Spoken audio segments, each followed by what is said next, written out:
Hey! Nikita Koloff, the Russian Nightmare! And you're watching the #1 show on Long Island with Monte and the Pharaoh. Hey, Marilyn, Hulk Hogan here. You got yourself a good man. I hear her go, get the out of here.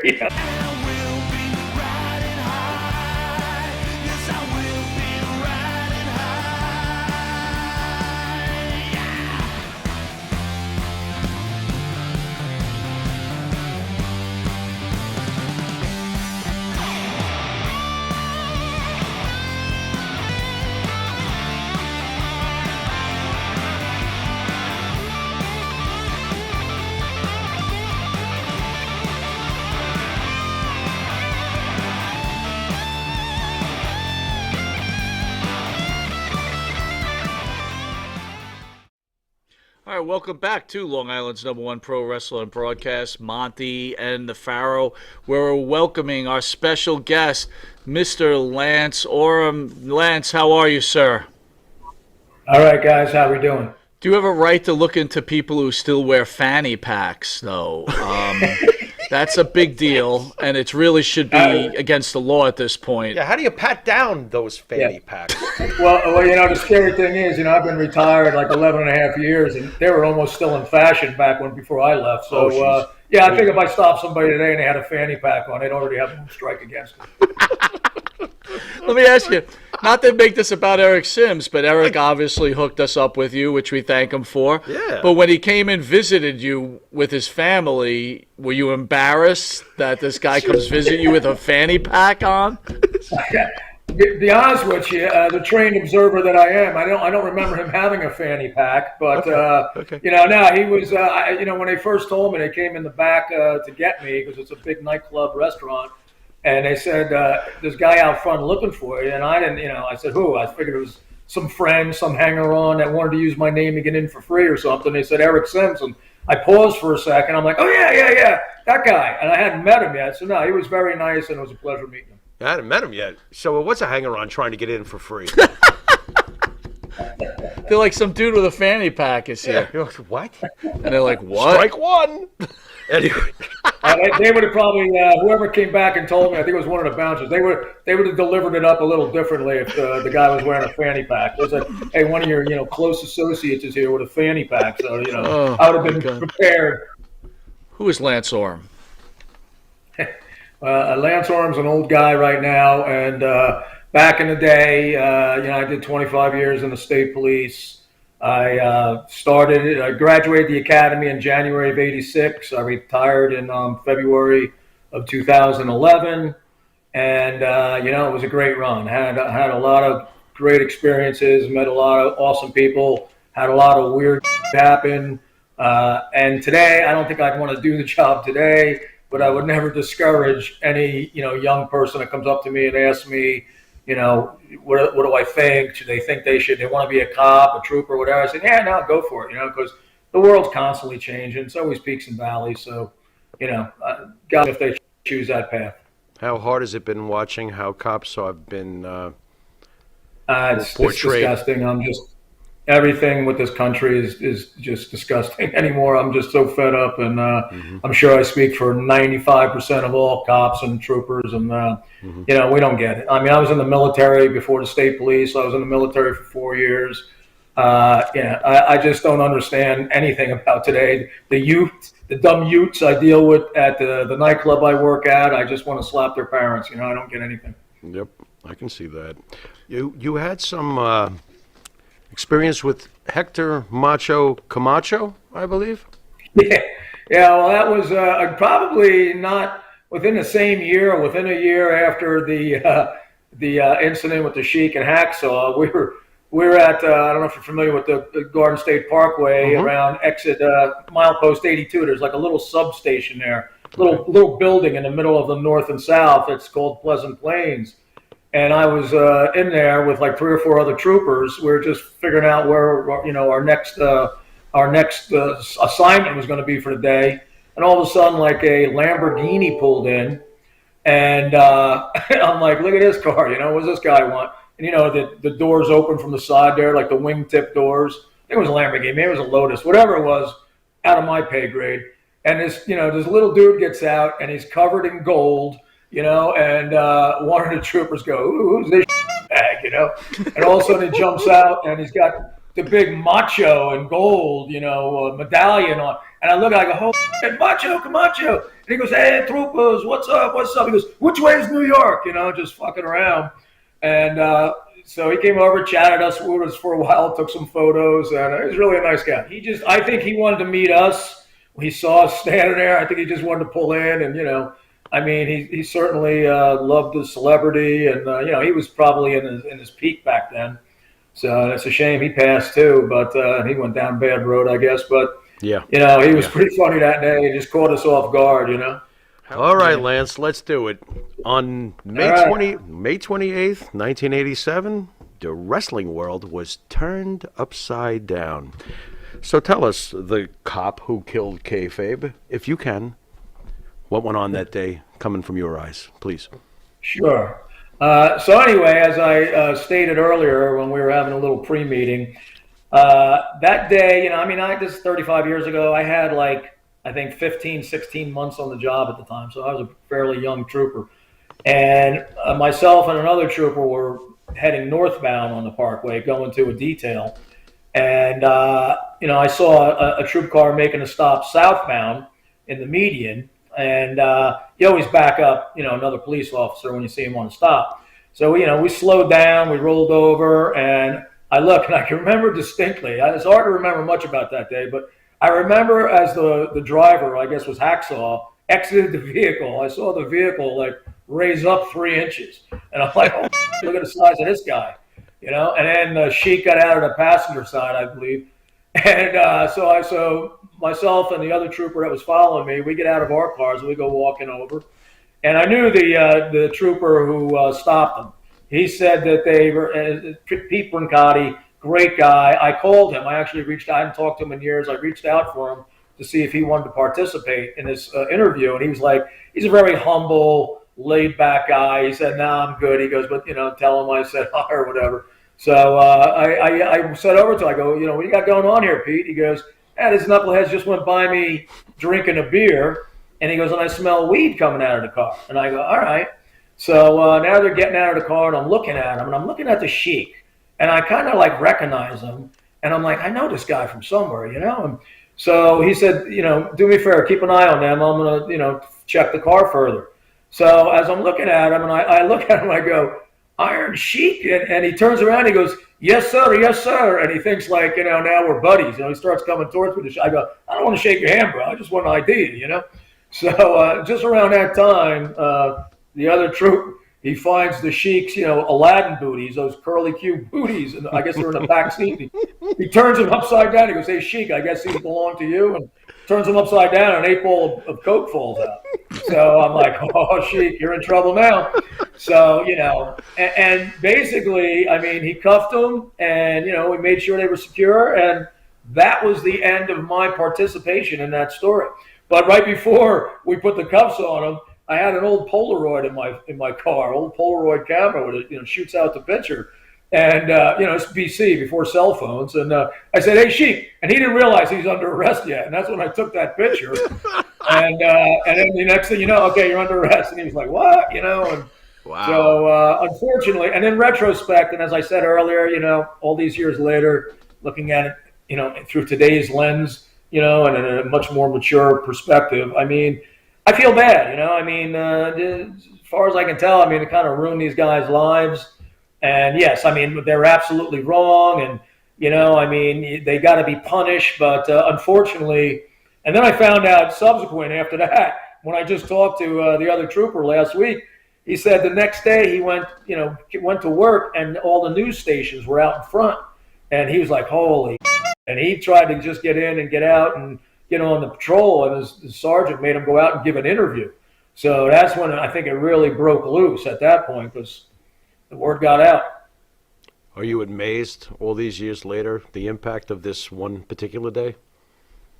Oh, absolutely. And I alluded to earlier, the funny part for me, 17 years later, So I have a friend. He's a gold medalist. And he won the gold medal in the 2004 Olympics in Greece in the men's 8 rowing.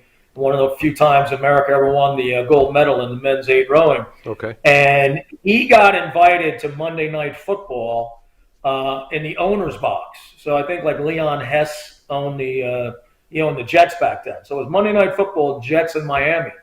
And he was racing down the turnpike because this was 2004, so 17 years later. The Olympics were in August. I think this was like October, and he's on his way to have lunch at the White House with the president, who I think was Bush then.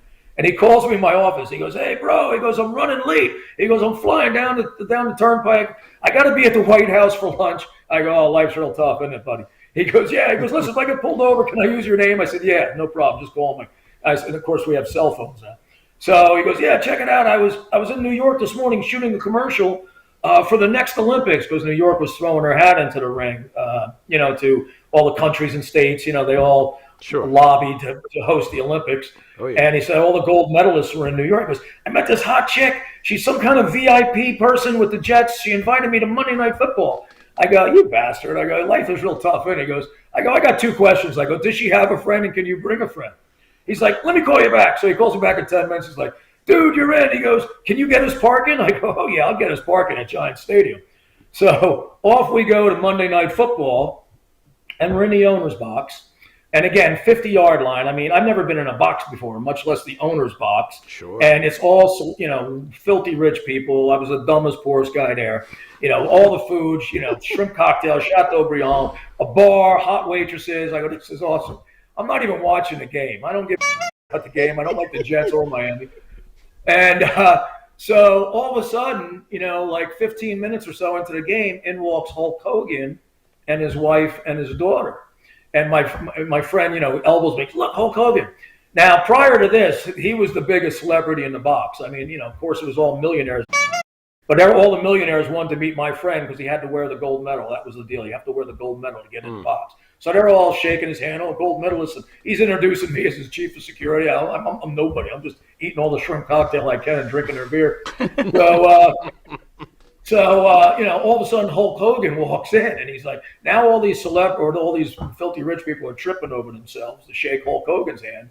And he's coming down the receiving line, and, he's shaking hands. And he's, I never met him before. I never saw him live. He's just like you see him on TV. I'm sure you guys met him. He's bigger than life. His hands are the size of basketballs. And he talks like he does, in the third person. This Hulkster this and the Hulkster that. And he comes down the row, and he gets to my friend. He's like, "Hey, Hulk, Jason Reed, gold Olympian." "Oh, brother, that's great." And he gets to me, and I'm like, I got cocktail sauce in him. I'm like, "Hey, Hulkster, I'm nobody. I'm with him." I go, I'm just a trooper." He goes, "Oh, don't say that, brother. We love you guys." I go, "But I'll tell you a funny story." He goes, "What's that?" I go, "Remember when the Iron Sheik and Hacksaw Duke got locked up?" He goes, "Yeah. I go, "Well, that was me." He goes, oh.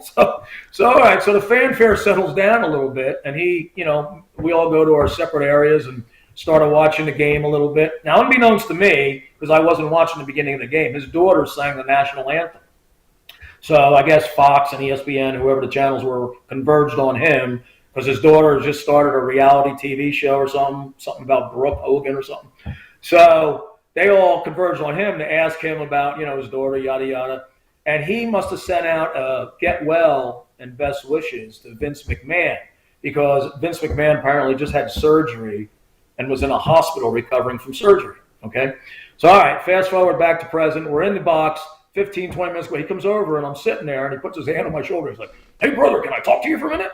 And I go, "Yeah, sure, you can talk to me." He goes, "Come on over here." And I go, "You're not going to beat me up, boy." He goes, No, come here, I want to talk to you. So I go over to the corner with him. He goes, "I just want to let you know, the Hulkster never messed with drugs." He goes, "I had my bout with alcohol back in the 80s, but I never messed with drugs." I'm sitting there thinking, like, this guy's explaining himself to me. I'm like, I don't give you light a joint right now. I'm so happy to be here, So as he's talking to me, and, we're just shooting, and his phone rings, and it's Vince McMahon. And Vince McMahon apparently was watching Monday Night Football from some hospital, I think in Atlanta or something, and he saw Hulk, wish him get well, best wishes. So he was calling Hulk to thank him for that. And all of a sudden, Hulk goes, "Hey, Vince, I got the trooper here locked up the Sheik," and he hands me the phone. So I'm like, Hey, Mr. McMahon, how you doing? He goes, Trooper, I want you to know we're glad you did that. They gave us all a black eye. And I'm thinking to myself, yeah, I bet you're glad we did that, But okay, Mr. McMahon, I'm glad we can help. And so I give him back the phone. And, that was, I asked him if he knew Paige Falkenberg, Diamond Dallas Page. I said, I went to high school with him. He goes, yeah. I think he married a porn star. I go, oh, he did? I don't know. I lost contact with the guy. But then I'm so excited and so jazzed up. I want to, call my ex-girlfriend and tell her, that I'm standing here with Hulk Hogan.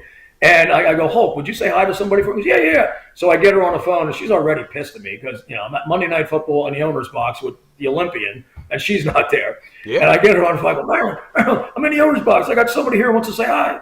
And she's like, all right. And so I hand him the phone. He goes, what's her name? I go, Marilyn. He goes, hey, Marilyn, Hulk Hogan here. You got yourself a good man. And I hear her go, get the out of here. She's not buying any of it. So that was pretty much how that night went. And, after that, the fanfare settled down. And, he was a very nice guy. Well, you're talking to two Jet fans from New York. Did the Jets win that night, or who the remembers? I'm a Steelers guy, and I'm not even a Giants fan, but I don't know. Pick. I think the Jets did win that night.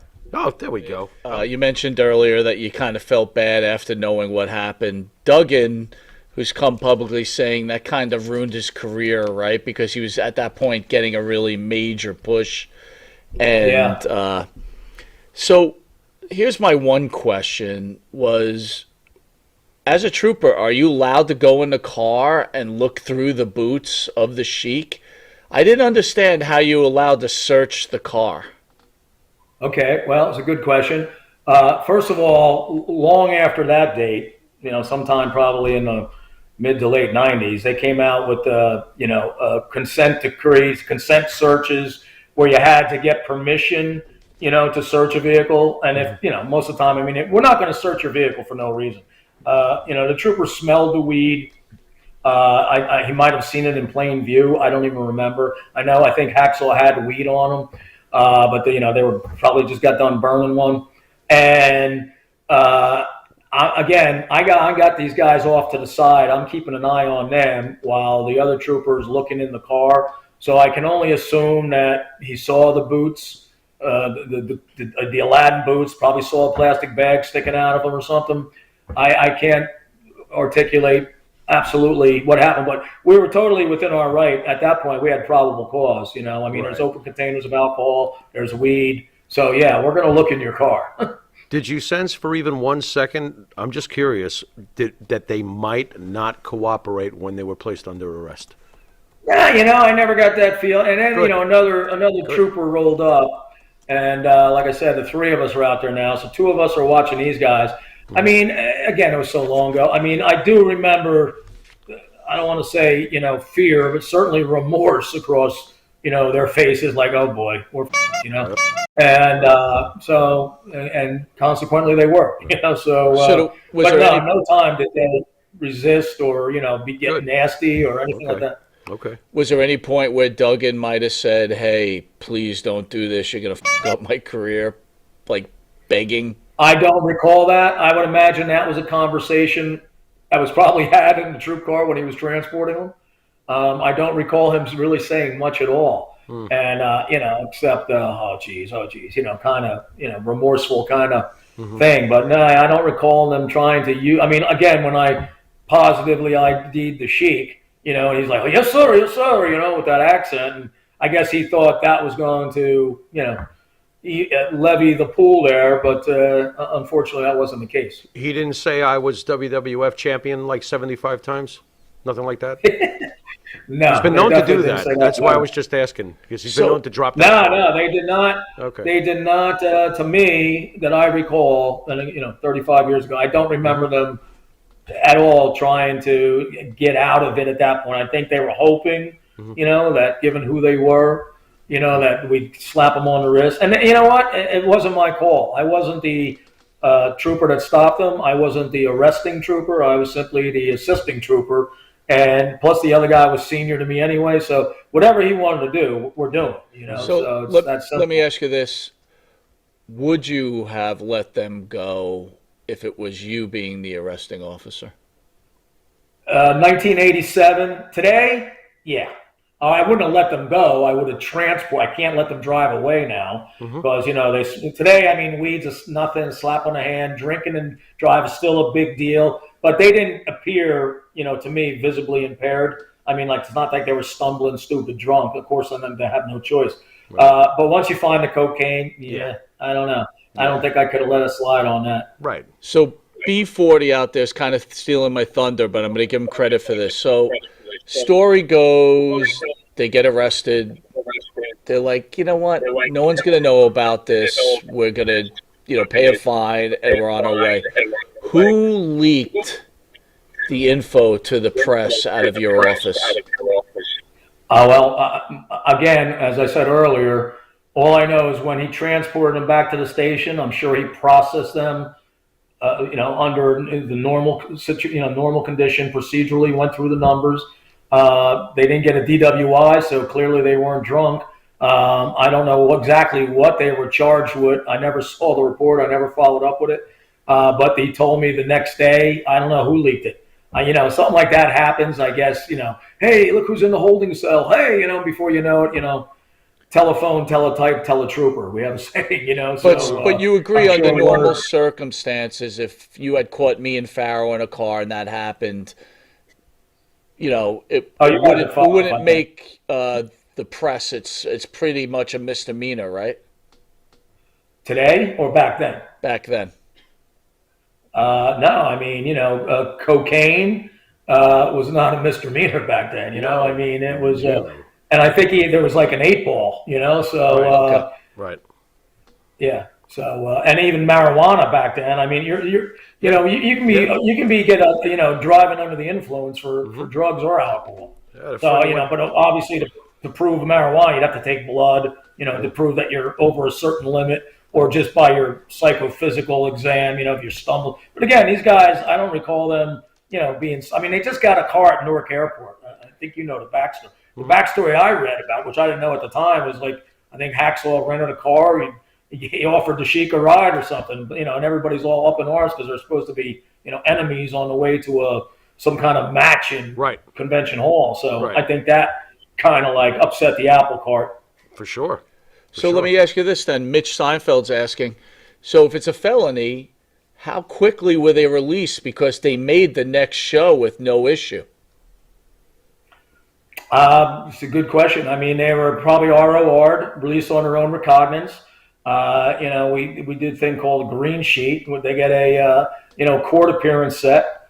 Apparently it wasn't enough to lodge them right then and there.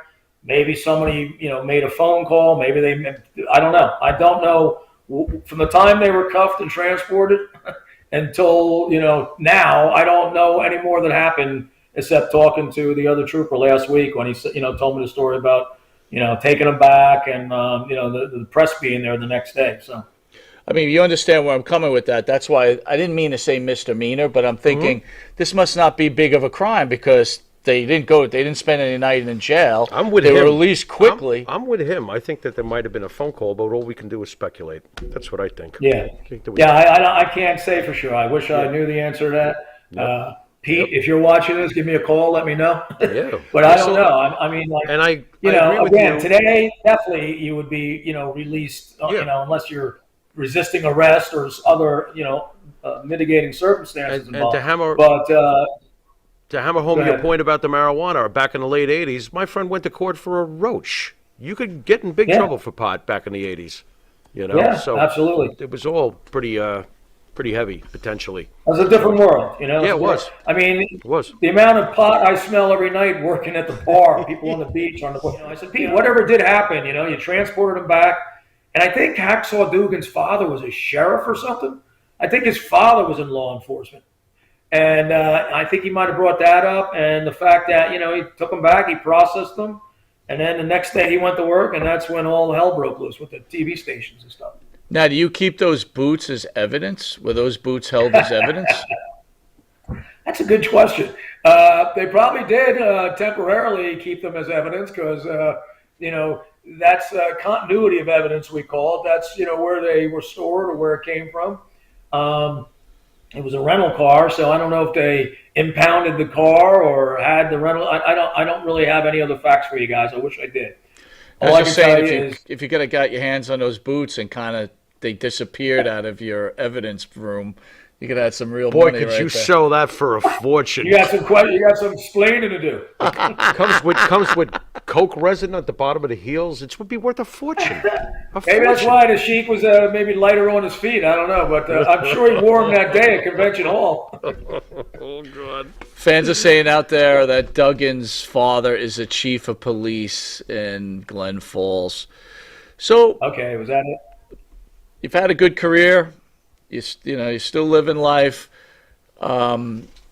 If again, how does it feel? Not that you're a wrestling fan, but how does it feel that you and others changed the face of pro wrestling? I mean, it is one of the It's most. funny. I mean, I never even thought about it like that until last week when I talked to Pete, because Pete made mention of that, saying that after that happened, like really threw a monkey wrench, and like they had to go in a different direction because now people were beginning to think it's a lot of bullshit.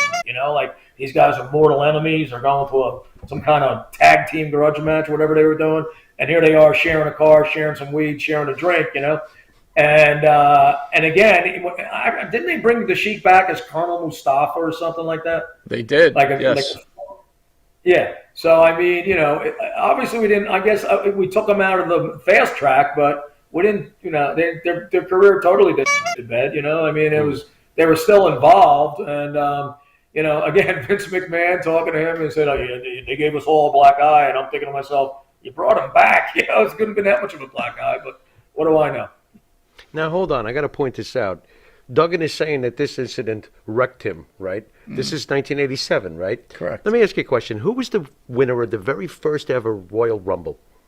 Duggan. What year was that, please? I think 88. 1988. Yeah, really ruined your career. Again, thank you guys. It was a pleasure. And in retrospect, I'm sorry it ever even happened. I mean, clearly you do something wrong, you have to be punished. But it's just a shame. And had you told me 35 years ago I'd be sitting here, I would have been like, Right. yeah.